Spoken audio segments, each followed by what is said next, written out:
When you hear the name James Hetfield, you think of remarkable guitar riffs, electrifying stage presence, and the unmistakable voice that has defined an entire genre of music.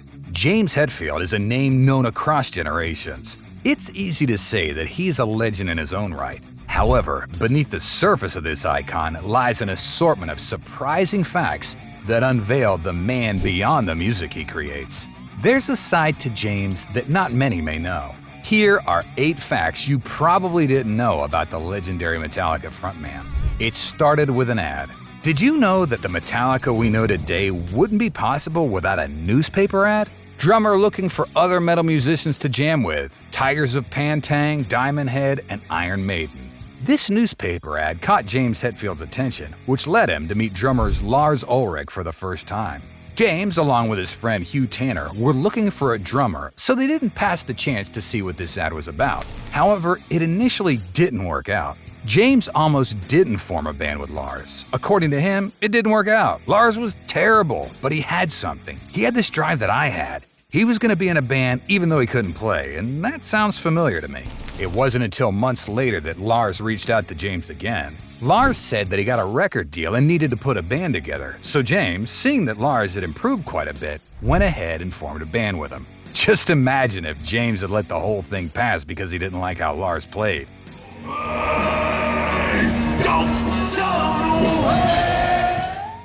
James never wanted to sing. We all know that James is an amazing guitar player, but he's also known for his distinct vocals. However, it's surprising to know that he never really wanted to sing because he was very unconfident about his abilities as a singer. In fact, it wasn't until the Black album that James started to actually take care and be aware of his voice. Initially, he just wanted to fade into the background of the band, but no one else would take the place of frontman. In an interview, James admits, "I never wanted to be a singer. We were looking to play, and there's gotta be words in the song, so I'll do it." There's also one Metallica song that makes James wince. Nothing Else Matters. He really didn't like the song, and he thought that it was bad, especially because of his voice that wavers in certain parts. Little did he know, the song would open new doors for the band.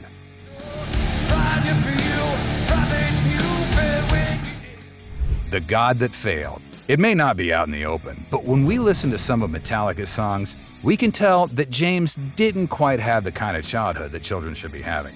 James grew up in a strict Christian Scientist family, so he was often cast out and ridiculed in school. In an interview, he said that the song was about him being forced to a certain religious belief at a young age. Because of his family's religion, he was alienated and forced to skip certain classes because it was against their belief. James was only 13 when his parents divorced, and 3 years later, his mother was diagnosed with a treatable cancer. However, because of their religion, his mother rejected chemotherapy. Within a year, James's mother passed away. Unfortunately, he wasn't able to grieve properly since they don't believe in funerals. It was a dark and devastating time for the frontman, to the point that he even blamed his own father. Channeling his grief and devastation about the tragic events of his youth, he wrote the song The God That Failed, which was featured in their 1991 album.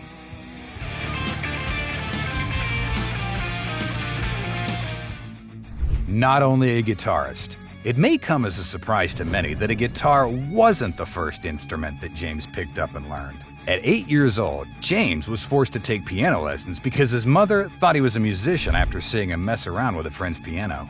James didn't quite enjoy the experience. He recalls, "I took some lessons at some old lady's house, which stunk, but she gave me cookies at the end." James said that learning the piano was really a bit of a turnoff because it was learning classical pieces, stuff I wasn't listening to on the radio, you know?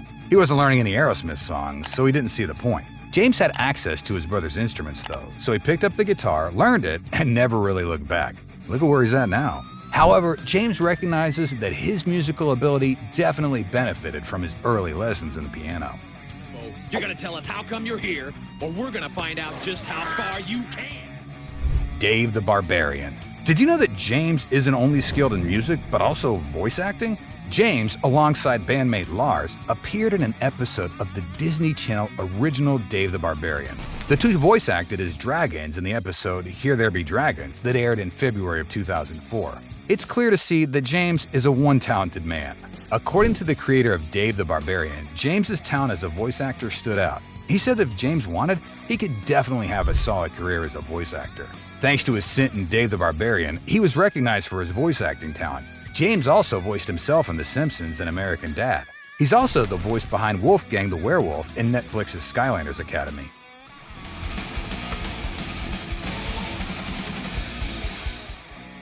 James isn't allowed to skate. Many might not know it, and it might sound absurd, but James is contractually banned from skateboarding while on tour.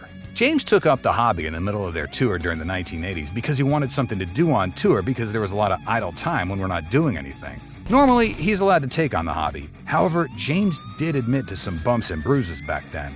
There was a couple shows where I had to have my ankle taped up for like a week. It was in March 1987 when a surprising turn of events happened for James's journey into skateboarding. That one evening in 1987, Metallica was scheduled to play on Saturday Night Live, but they were forced to cancel the event when James broke his wrist after falling off his skateboard that day. To make things even worse, the band had to postpone the release of Garage Day Revisited by many months so James could heal from the skateboarding accident. Any company wouldn't enjoy that kind of turn of events, so his company decided to add a clause to his contract forbidding him from skateboarding while on tour. At least James Hetfield's a playable character in the Tony Hawk Pro Skater video game, so he can play himself non-stop sans the bumps and bruises.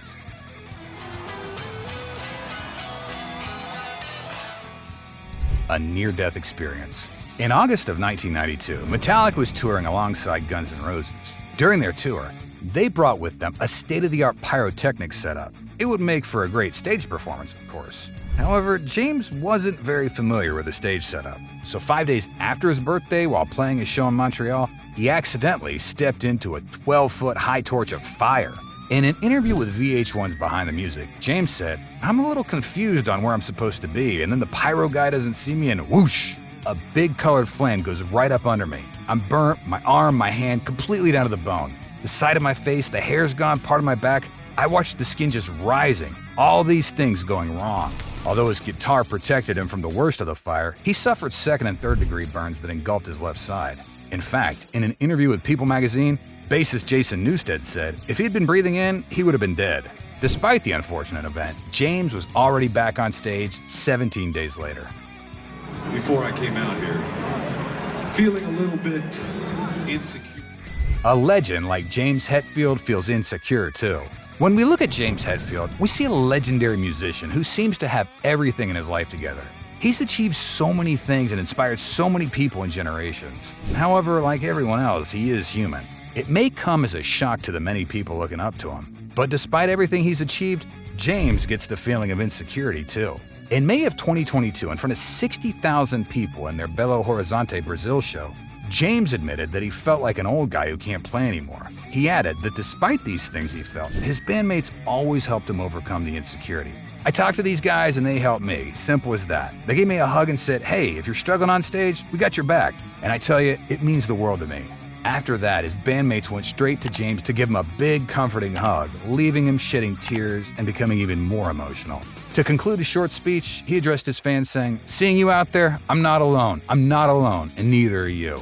In the spotlight of fame, James Hetfield stands tall as a figure of musical and creative genius. However, despite the unbelievable achievements that he's reached, there are surprising facts about him that truly show his humanity. He is, just like everyone else, human.